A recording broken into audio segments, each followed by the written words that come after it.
Շարունակվում է մեր եթերը, սիրելի հեռուստադիտողներ, եւ ինչպես հաղորդման սկզբում խոստացանք, այսօր խոսելու ենք նաեւ օրվա խորհուրդը կրող առողջապահական թեմաներից եւ որն է դեկտեմբերի 1-ը համարվում է ձիահի դեմ պայքարի համաշխարհային օր։ Ամենի մասին մանրամասն կիմանանք մեր այսօրվա առաջին հյուրից։ Մեր հյուրն է Վարդան Արզականյան, ինֆեկցիոն հիվանդությունների ազգային կենտրոնի համաճարակաբանական հսկողության եւ խորհրդատվության բաժանմունքի վարիչ, բարի լույս։ Բարի լույս։ Պարոն Արզականյան, այս տարի միավի նկատմամբ համաճարակաբանական միտումները ինչպիսին են Հայաստանում, աճ, անկում, թե կայուն պատկեր ունենք։ Ну, եթե դիտարկենք վերջի մի քանի տարիները, ապա մենք ունենք կայուն մի փոքր դեպքերի աճ, սակայն այս տարի հետաքրքիր է, որ մի փոքր շեղում է գնացել եւ նոր դեպքերը մի փոքր նվազել են, բայց պետք է տարին ավարտվի, նոր հասկանանք դա պատճառը որն է, արդյոք դեպքերն են մեր քչացել, թե հայտնաբերումն է նվազել, մի շարք խնդիրներ կան, որ միայն տարվա ամփոփումից հետո կարող ենք հստակ ասել, բայց եթե ընդհանուր վերցնենք 3 տարին, մեր մոտ հայտնաբերումն է ուղղակի ավելացել, ի պատճառով, որ հետազոտությունների ծավալը եւ աշխարհագրորեն տարածվածությունը ավելացել են։ Արդյոք դրան նպաստում է նաև այն տեղեկատվական մեծ արշավները, որոնք իրականացվում են եւ իրազեկման ընթացքում մարդիկ հասկանում են, որ ավելի լավ է շուտ հասկանալ եւ կանխարգելել, քան թե հետագայում կանգնել լուրջ առողջական խնդիրների առաջ ծանր։ Իհարկե ցանկացած արշավ իր դրական ազդեցությունը թողնում է, սակայն ես կնշեի, որ նրանք քիչ են։ Դրանք ավելի շատ պետք է լինեն, բայց տեղեկատվության պահանջ ունի մեր բնակչությունը, որովհետև շատերը իրականում չգիտեն ինչ է միավը, ինչու հետազոտվել, ինչի կարող է նա բերել եւ շատ վախենում են հենց այդ նույնիսկ լսելով դրա մասին եւ վախենում են անգամ հետազոտվելով, հետազոտության գնալու, դրա համար արշավները, տեղեկատվության տրամադրումը, ինչպես այս հանրայինի եթերում, այնպես էլ մնացած բոլոր հնարավոր տարբերակներով կարող եմ մենք շահենք մեկ մարդու կյանք փրկենք, այսպես ասած, թեկուզ մեկի կյանքն էլ փրկենք, դա արդեն մեծ բան է, այո։ Իսկապես։ Եվ կարող ենք սկսել հենց միավից, առիթն օգտագործելով մեր այն հեռուստադիտողներին, որոնք այդքան էլ լավ պատկերացում չունեն, թե ինչի մասին է խոսքը։ Սա ինչ հիվանդություն է, ինչ ախտանիշ է, ինչպես է հայտնվում մարդու օրգանիզմում եւ ինչի կարող է հանգեցնել։ Միավ, եթե հապաղում բացում ենք, մարդու անբավարարության վիրուս է, ինքը վիրուս է եւ մարդիկ վարակվում են հստակ 3 փոխանցման ճանապարհներով։ Մեկը սեռական, մյուսը արյան միջոցով եւ երրորդը մորից երեխային ու հղիության կրծքով կերակրման կամ ծննդաբերության ժամանակ։ Ինքը ինչ որ չափով վարքագծային հիվանդություն է, այսինքն մարդ պետք է դրսևորի որևէ վարքագիծ, այսինքն ունենա անպաշտպան սեռական հարաբերություններ,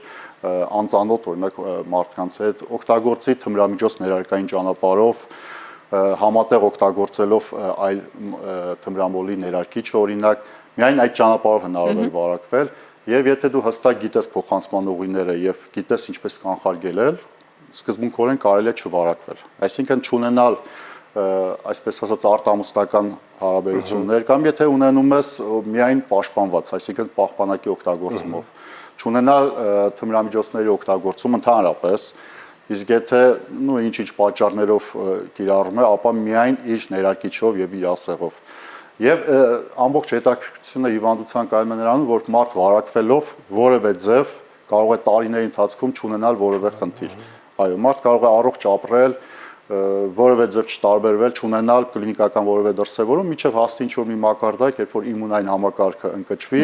եւ սկսեն զարգանալ տարբեր հիվանդություններ, որոնք չէին զարգանա, ինֆեկցիոն կամ ուռուցքային բնույթի։ Եվ ի վերջո բերում է այնպիսի վիճակի, երբ արդեն անդարձելի process-ներ են գնում եւ ցավոք սրտի հնարավոր չի լինում փրկել։ Իսկ մոտավորապես ինչ ժամանակ հետո է ի հայտ գալիս հիվանդության։ Շատ տարբեր ֆակտորներից է կախված, սկսած տարիքից, սկսած օրինակի այլ հիվանդությունների առկայությունից, սկսած վատ սովորություններից, ծխախոտ, խմիչք եւ այլն, հա, բայց եթե ընդհանրացնենք միջինը, 8-ից 10 տարի մարդ կարող է առողջ ապրել, նոր սկսել նրա մոտ առողջական խնդիրները։ Ամբողջ բանը դրանում է, հա, որովհետեւ լինում են դեպքեր, որ ախտորոշվում է, ասում է, ախր ես այս 1 տարի կամ 2 տարի որևէ ինչ որ բան չի եղել, էլի։ Այս երբ որ գնում ես արդեն մի 10 տարի առաջ, արդեն պարզվում է, որ այո, ինչ-որ մի բան եղել էր։ Իրականում նաև շատ են միֆերը կապված միավի ձիահի հետ, որոնք են ամենաշատ հայտնի եւ ձեզ հանդիպող այն միֆերը, որոնք իրականության հետ որևէ աղերս չունեն։ Միֆերը իրականում գալիս են միավարակի սկզբից պատմության, երբ որ 80-ականներին հայտնաբերվեց միավը, այն ժամանակ, քանի որ ինքը նոր բան էր, դեռևս չկար բուժում, միավարակի ախտորոշվածները շատ շուտով մահանում էին, որովհետև հիմնական ուժ փուլերում էին հայտնաբերվում եւ այն ժամանակ չկար բուժում եւ ախտորոշում մահ, այսպես կարելի էր ասոցացնել այդ ասոցիացիաները, այդ նո այն ժամանակ միֆ չէր, բայց հիմա արդեն ինքը կամաց-կամաց դա դառնում է նաեւ միֆ, որ միավարակով չես մահանա։ Միավարակով կարելի է ապրել որակյալ լիարժեք կյանքով։ Ապրել այնպես, ինչպես կապրեիր, օրինակ առանց միավարակի։ Ամուսնանալ ընդ որում, ունենալ երեխաներ, դա իրական է, հա։ Հաջորդ միֆերը այն են, որ միավարակը ասոցացնում են որևէ խմբերի հետ։ Ռիսկային, իհարկե որոշ ռիսկային խմբեր իրենք միավի վարակման տեսակետից իրականում ռիսկ կա, ասենք թմրամիջոց ներկայային օգտագործողները, տղամարդկանց հետ սեռական հարաբերություն ունեցող տղամարդիկ, իրենք վարքագծորեն ավելի ռիսկային են, բայց այս հիվանդությունը պետք չի կապել նրանց հետ, որովհետև բոլորը, բառից բուն իմաստով, ով ունենում է անպաշտպան գետ 1 հարաբերություն անհայտ կարգավիճակով մարդու հետ, իրական ռիսկի տակ է։ Եվ մեր իրավիճակը ցույց է տալիս, որ մոտավորապես 70-75% մեր դեպքերը որևէ կապ չունեն այդ խոցելի խմբերի հետ։ Դրանք միջին վիճակագրական քաղաքացիներն են։ Նո իրականում մեր մոտ մի փոքր կապ կա միգրացիայի հետ։ Այսինքն մեր քաղաքացիները, ովքեր Ռուսաստան են գնում, կամ այս վերջին մի քանի տարիներին արդեն Ռուսաստանից է մեծ հոսք եկել մեր մոտ, այդ մի փոքր ազդում է մեր համաճարակի վրա, բայց սկզբունքորեն այն միֆը, որ միավարակ ուրեմն որևէ այսպես ասած անբարոյականություն է, շատ են այդ բառը ասում, դրա համար եմ ես դա ասում, որևէ կապ չունի։ Իսկ կարող ենք նշել, թե Հայաստանում ինչպիսին են տվյալները սեռով եւ տարիքային խմբով պայմանավորված, որ տարիքային խմբում են շատ հաճախ հայտնաբերվում։ Սեռային բաշխումով մենք վերցնենք, մեր դեպքերի 70%-ը արական սեռի ներկայացուցիչներ են, 30-ը իքական, ու այդպես է ամբողջ մեր պատմության ընթացքում, մի տարի մի քիչ շատ, մի տարի մի քիչ քիչ, իսկ ինչ վերաբերում է տարիքային խմբին, ամենայն վերարտադրողական ակտիվ տարիքային խումբն է 25-ից 39 տարիքային խումբը, մոտ 50% մեր դեպքերը հենց այդ տարիքային խմբում են։ Նո նշեմ մենք բոլոր տարիքային խմբերում ունենք հիվանդներ, ընդ որում շատ հետաքրքիր է, որ ունենք նաև 70-ից մեծ տարիքով ախտորոշվածներ, ընդ որում ունեցել ենք 80-ից մեծ տարիքով դեպքեր, 82 տարեկան, որ մտածում ես որտեղից կարող է վարակվել, բայց արի ուտես, որ մարդիկ ապրում են նաև մեծ տարիքում։ Իհարկե նա 82 տարեկանում չի վարակվել, հավանաբար ավելի երիտասարդ, բայց ոչ 60, էլի, այսինքն այդպես 70-ական տարիքների։ 8-ից 10 տարին հիշում ենք ձեր նշած։ Հա, պլյուս մինուս մի 5 տարի։ Այսինքն մենք հիմա փաստում ենք, որ բուժելի հիվանդություն է։ Բուժելի, բայց պետք է հստակ հասկանալ, ոչ թե արմատական բուժում կա, այսինքն բուժումը ստանում է եւ ամբողջությամբ վերանում է այս վիրուսը, ոչ, բուժումը ստանում է ախտորոշման պահից մինչև կյանքի վերջ, այնքան ինչքան կապրի։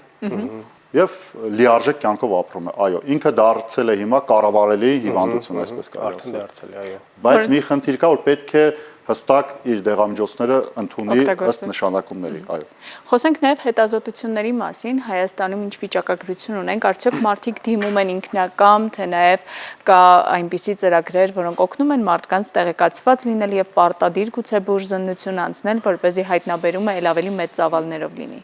Նու ինչ եթե վերջից սկսենք պարտադիր բուժզննության պահով, պարտադիր միավի վերաբերյալ հետազոտվում են միայն դոնորական դոնորները, կապ չունի արյան, կենսաբանական հեղուկների եւ այլն, մնացած բոլոր խմբերը պարտադիր չեն, եթե տենց օրենքի տեսակետից նայենք, բայց իհարկե շատ խմբեր կան, որոնք տենց սկրինինգային հետազոտությունների տակ են ասում, դրանք են եւ հղիները, եւ հիմնականում այն մարդիկ, որոնք վիրահատության են գնում, բայց ինչպես ես սկզբից նշեցի, մարդկանց մեծ մասը չի մտածում, որ իր մոտ կա միավարակ, եւ շատ քիչ խումբ կա ցավոք սրտի, որ ինքնակամ դիմում են եւ առանց կլինիկական վիճակի ու հաշվի առնելով իրենց վարքագիծը, ասում են փորձում են հետազոտվել, այդ խումբը իհարկե քիչ է, բայց եթե սենց համեմատենք տարիների ընթացքում գնալով ավելանում է։ Հա, մարդիկ, որոնք ունեցել են վարքագծային որևէ դրսևորումներ, գալիս հետազոտում են։ Հիմա նաև նշեմ, որ հասանելիությունը մեծացել է։ Մեր առաջնային օղակի գրեթե բոլոր բուժ հիմնարկներում, եւ Երևանի, եւ մարզային, հասանելի է միավերաբերյալ հետազոտությունը եւ ցանկացած մարդ, ով ուզում է հետազոտվել, կարող է դիմել այնտեղ, ընդ որում շատ լավ աշխատում են նաև մեր մարզային թերապևտները կամ ընտանեկան բժիշկները, որոնք ինչ որ չափով ընդգրկված են մեր ծրագրերում, իրենք ճանաչելով իրենց համայնքի բնակիչներին, առաջարկում են հաշվի առնելով տարբեր իրավիճակներ, առաջարկում են հետազոտություններ անցնել եւ դա, ինչպես նշեցի, բերել են նաև եւ հետազոտությունների աճի ավելացման եւ հայտնաբերման ավելացման։ Այո, ինձ թվում է սովորական մարդիկ էլ հասարակությունն էլ ոչ միայն բժիշկները պետք է ամեն ինչ անեն, որպեսզի մարդիկ չվախենան, չհամաչեն ու գնան հետազոտվեն։ Բժիշկը կարող է ստուգել այն պահից, երբ որ պացիենտը մտնում է իր մոտ։ Դրանից շուտ բժիշկները քիչ են աշխատում, էլի։ Դրա համար մարդիկ պետք է ուղղակի իմանան, մտածեն եւ չվախենան ամենակարևորը։ Այս դեպքում վախերից զատ նաև հաշվի առնելով հասարակության տարատեսակ նորմերը եւ կարծրատիպերը, պետք է նշենք գաղտնիության մասին։ Այո, ցավոք սրտի այդ վերաբերմունքը միավարակով հիվանդների նկատմամբ դեռևս կա բացասական վերաբերմունքի մասն է խոսքը, դրա համար գաղտնիությունը միանշանակ պահպանվում է, ընդհանրապես բժշկական գաղտնիքը ինքը բոլոր իրավիճակներում է պետք պահպանել, իսկ միավի տեսակետից մեր մոտ շատ խիստ է, որովհետև պատկերացնում ենք միավ ինֆորմացիան դուրս եկավ, պացիենտը խնդիրների առաջ է բախվում սկսած իր ընտանիքից, աշխատավայրից, բնակավայրից եւ այլն։ Ցավոք սրտի նման դեպքեր եղել են։ Ինչ-ինչ պատճառներով նույն պացիենտը չմտածելով, որ օրինակ իր հարազատին միավի կարգավիճակին մասին տեղեկացնելով ինչ խնդրի առաջ է բախվում, բայց հետո մի ամիս կամ երկու ամիս հետո սկսել են բաժանվել իրարից, ասենք եղբայրը եղբորից, այդպես դեպքեր են եղել, հետո այդ եղբայրը ինֆորմացիան է տարածել եւ այլն, այսինքն գաղտնիությունը շատ խիստ է եւ մենք նույն պացիենտին խորհուրդ ենք տալիս դեռևս այլ մարդու չասել դրա մասին, միջև ինքը հասկանա ում կարելի է ասել, ում է ավելի շատ վստահում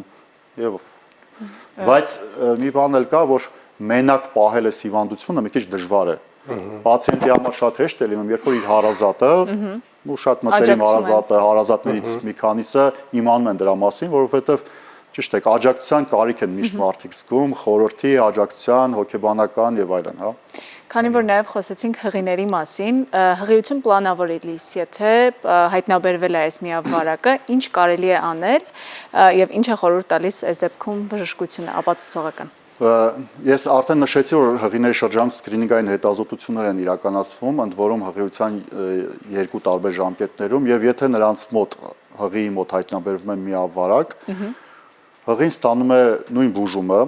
կանխարգելիչ բուժում, այսպես ասած, ու հետո իհարկե ամբողջ կյանքի ընթացքում շարունակում է, բայց այդ բուժման շնորհիվ հնարավոր է լինում կանխարգելել երեխայի վարակումը։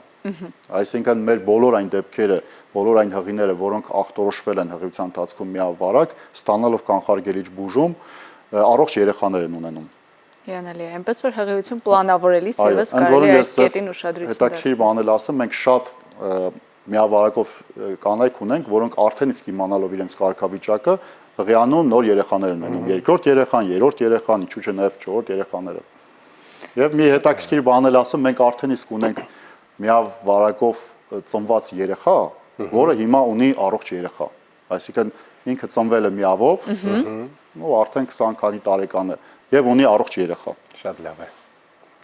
Իրականում սա բժիշկների աշխատանքի շնորհիվ է նաև եւ այն աշխատանքի, որ իրականացվում է Համաշխարհային առողջապահության ասոցիացիան, տարածելով այն ողջ տեղեկությունը, որն իմանալուն զուգահեռ մարդիկ կարող են պահպանել իրենց առողջությունը, ոչ միայն խուսափել տարատեսակ հիվանդություններից, այլ նաև հետևողականորեն լինել առողջ եւ առողջ շրջապատ ձևավորել իրենց շուրջ, բայց եթե այնուամենայնիվ ձեր շուրջ ձեր սիրելի մարդկանց թվում կա մեկը, ով ունի այս միավարակը, որն է ընդհանրապես մարդու իմունային անբավարարությունը, ապա պետք է աջակցել նրան եւ հորդորել, որպեսզի ամբողջ կյանքի ընթացքում, ինչպես յուրաքանչյուր հետևողականություն պահանջող հիվանդություն, այնպես էլ այս հիվանդության հետ ապրել հաշտ, որովհետեւ տեղի ունեցածը արդեն եղել է, բայց միևնույն է պետք է պահպանել այդ առողջ միջավայրը, նրանց ընդունել այնպիսին, ինչպիսին կան եւ որևէ հասարակական այլ վերաբերմունք չփոխել նրանց նկատմամբ։ Որովհետեւ կյանքը շարունակվում է։ Այո։ Շնորհակալ ենք անչափ։ Շնորհակալ Ես ենք։ նույնպես շնորհակալ եմ հրավերի համար։